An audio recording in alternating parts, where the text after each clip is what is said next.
High tension. The Philippines, the U.S. trained together to seize the airfield close to the South China Sea.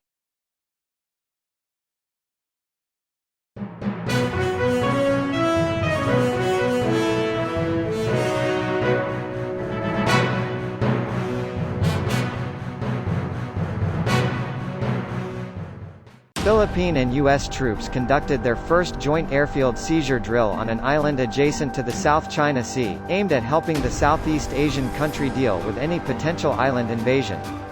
The show of force by the nearly century-old military alliance comes amid warnings by the Philippines military that hundreds of Chinese vessels had swarmed the Manila-held Thitu, also known as Pagasa Island in the South China Sea. Also claimed by China, Vietnam, and Taiwan, Thitu is located in the disputed Spratly Islands in the South China Sea. The Armed Forces of the Philippines Special Operations Command, or AFP-SOCOM, had asked the United States in 2018 for the joint airfield seizure drill. The exercise was part of the counterterrorism operations training in this year's 12-day series of joint military drills between the Philippines and the United States. Participating military officials of both countries said the island invasion scenario also prepares the Philippines for other present-day high-risk situations. The Philippines and the United States signed a mutual defense treaty in 1951. The armed forces of the Philippines must be ready to any eventualities, AFP-SOCOM's LT Colonel Pondanera added.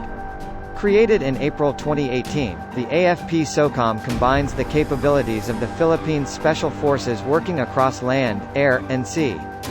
The group had only done the drill once in 2018 prior to the joint exercise with American forces.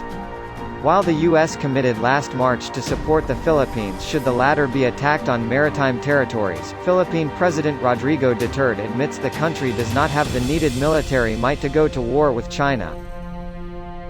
He had warned China of sending Philippine troops on what he called suicide missions if China dared to touch Thitu Island. The airfield seizure drill is just one of the exercises in the yearly series of joint military drills of the alliance conducted across the Philippines.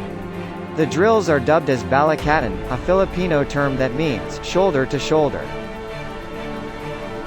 U.S. Marine Corps Brigadier General Christopher McPhillips, U.S. Exercise Director, called the annual exercises one of the premier military training events in the Pacific Hemisphere that has helped us to maintain regional stability, uphold international norms, combat violent extremism, alleviate human suffering, and much more. This year's Balikatan is a step up from the drills in 2017, which saw the first Balikatan under President Duterte when the exercises were scaled down to exclude maritime operations.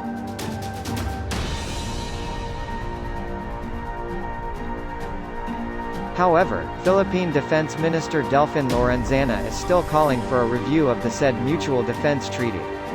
On April 23, the Philippines is also expected to participate in a fleet review in China in time for the anniversary of the Chinese Navy.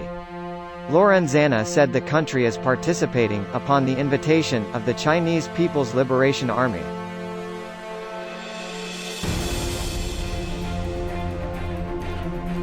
Despite warming ties with Russia and China, the Philippines still considers the U.S. its only military ally.